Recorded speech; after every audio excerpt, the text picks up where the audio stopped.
thought today was a good work day. You guys came out. I thought we got it was an intense practice. It was one that we got some good work. Also broke up a little bit more for scouts just with some of the diversity of what we're going to see. They're from Syracuse, but I thought we still got good speed, competitive spirit. I thought guys approached the day to get better, and all in all, I thought we got some good work in, continuing to emphasize on the fundamentals and the corrections that are necessary, as well as implementing the game plan for Syracuse here Saturday. All right.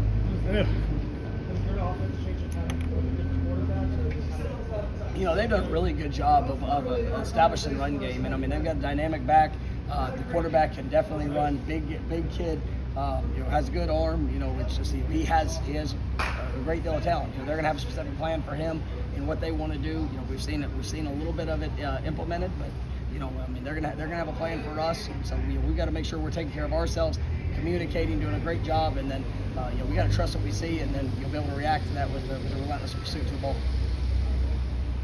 How far we've asked you a few times during the course of the season about Chubba and how his growth is he continuing to get closer?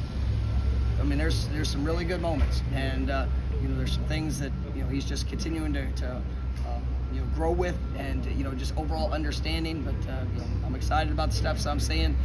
He knows that at any point he's a play away, and that was the case this last week, and he's preparing like that. So I really enjoy seeing the ownership of the offense, and just how he is responding and how he's growing and developing. It's impressive. Was there more good on good, like scholarship on scholarship stuff today than usual at practice? No, as I mentioned earlier, we had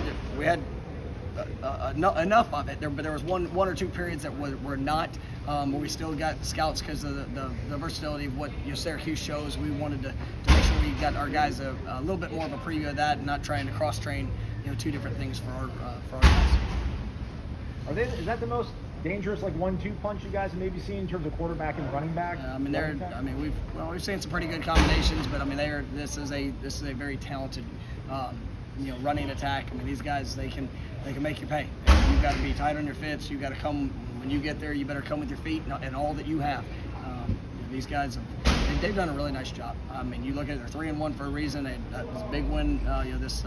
This last Saturday for them against a very quality team. You look at defensively. They're playing lights out. These guys are attacking. Played really hard. Aggressive to the ball. They're going to come after you. There's not many games or many times where you don't see them blitzing at a very high percentage, but it's all controlled. They're not giving up a ton of big plays. So we got to be on point, play with our eyes, and it's going to be a great challenge for our football team. I know you don't get to watch a lot of other games, but last weekend was another weekend with a lot of big upsets. Minnesota went down to Bowling Green. Does it seem like the gap between the quote-unquote power schools and the other schools is shrinking? I think there's a lot of factors that go into that. You talk about transfer portal, you talk about things that guys getting different opportunities. Evaluation and recruiting. That's something that's critical, and I think that as early as recruiting is going now, and we're right there in it. It's the evaluation and then the continued evaluation of the young men that you're bringing into your program. And there's some guys that are late developers that certain teams don't have a spot for, or those guys are going to I say smaller schools, but either lower level schools, and very talented. And so you're definitely seeing a reduced separation when it comes to that in those. I was a part of that the last place I was at. We were number of top 25 wins that we had. It was probably didn't match up when it came to the recruiting part of it, but we identify and do a good job in evaluations, and that's what we want. We want it all here. We want to go after the best, the brightest, but with the best guys that fit us, that are going to be able to translate that to great success on the field. Coach, do you have metrics that you're using to evaluate progress throughout the season?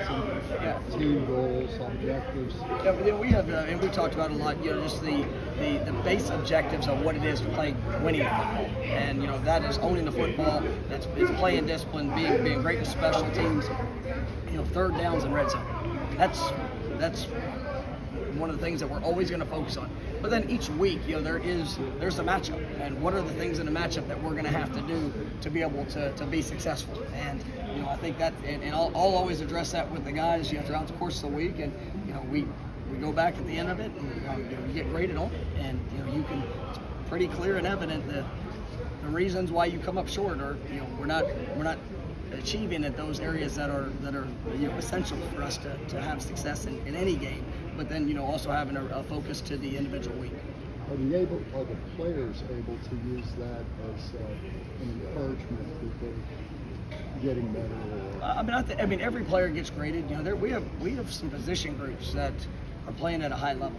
We have some position groups that are not playing at as high of a level, and part of our job is to evaluate, to assess, to be honest in where that is, and if we're not seeing the right response, or if there's guys that are not as being productive, we've got to look at different things from a personnel standpoint, or what we're asking guys to do from a conceptual standpoint. So I feel like we've got getting a good sense of where that's at.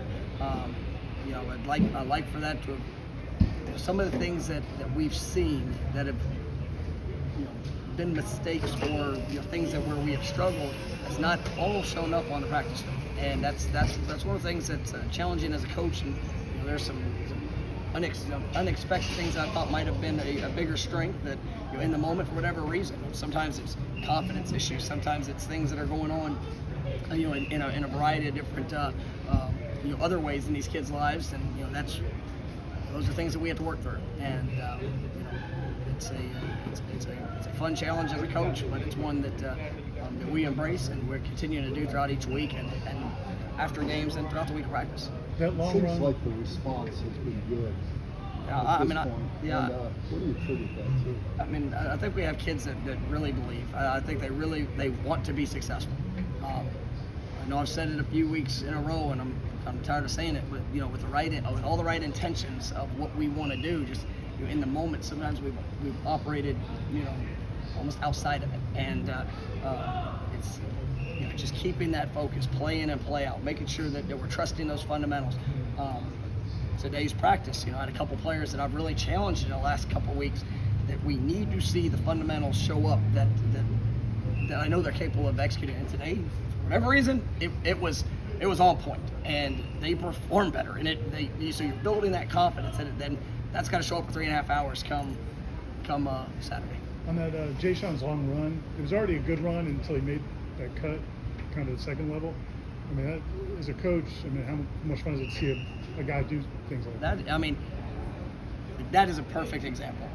You take Jay Sean a year ago, and he would get in open field, and there were times that he would be 7-8 yards from a safety and start making a cut, and the safety had enough time to maybe get a hand on it.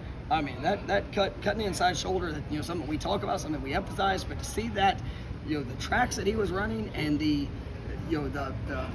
belief in that his feet would make him right, to be able to cut the inside shoulder, and that was a thing of beauty. And that is somebody that is bought into what he's trying to do, and trying to be the best guy that he can be, and then trusting what his ability is.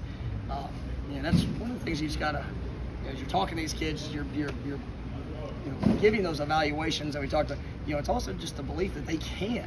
They just got to trust that in the moment. That was, I thought that was my favorite plays that we've had, because I know what we had seen, and I know what was put on display, and that growth that he's done, and the investment he's made is really showing up.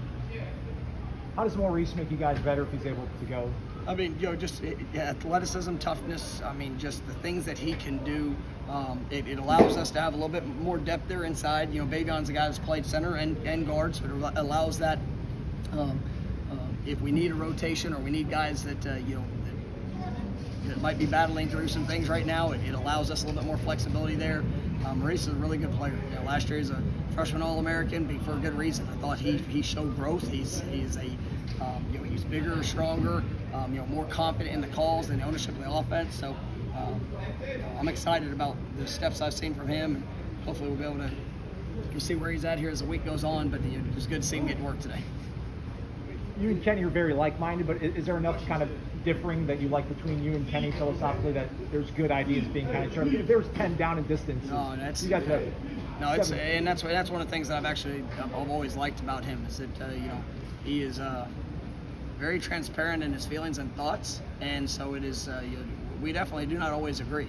We always have the same mindset of what we're trying to do and how we want to do it. But I don't want a staff where everybody's just, oh yes, this is what it. That's not a good. You're not going to have enough creative and challenging thoughts to be able to. As a coach and as a leader, I think it's always important that you have to be able to explain your why. Because for kids nowadays, they need to hear it. You can, in the days of old, just do what I tell you to do. That doesn't work. I mean, there's too much out there. So you'll be able to explain the why. And there's times that, well, why do we do this on the certain play? Well, why are we doing this? Why do I want that done? If I can't explain that, then I probably need to rethink and reflect on what we're asking guys to do. And so, we've had that type of relationship, for many years. And I think that's one of the things that allows us to work well together. I mean, there's times that it's probably irritating working together, but I enjoy Coach Dillingham, and I think he's a really, really sharp coordinator, football coach, and I mean, just the way that he approaches the work it's impressive. Anything else? Just last one. Is the running game going to maybe start to become more of an identity than you thought, perhaps going into the season as the season wears on? Well, I mean, I think it's been a pretty good piece of the identity. You also have to. There's a lot of factors that go into it, and it's one, what are you getting? I mean, there's times that we're going to run into questionable numbers and put guys in the best one-on-ones possible. But then on the flip side of it, there's game situations that go into play with it. We've been pretty patient in regards to allowing the run game to kind of get us back into even when we've been down. And those are things it is an identity in my mind. But when you look at the number of third down calls, some of the situations that show up, we're also not just going to be blindly take away of what we're getting, the opportunities that we see, and then also some of what the situations you can almost force us to do at times. All right, thanks, Coach. All right, thanks, guys.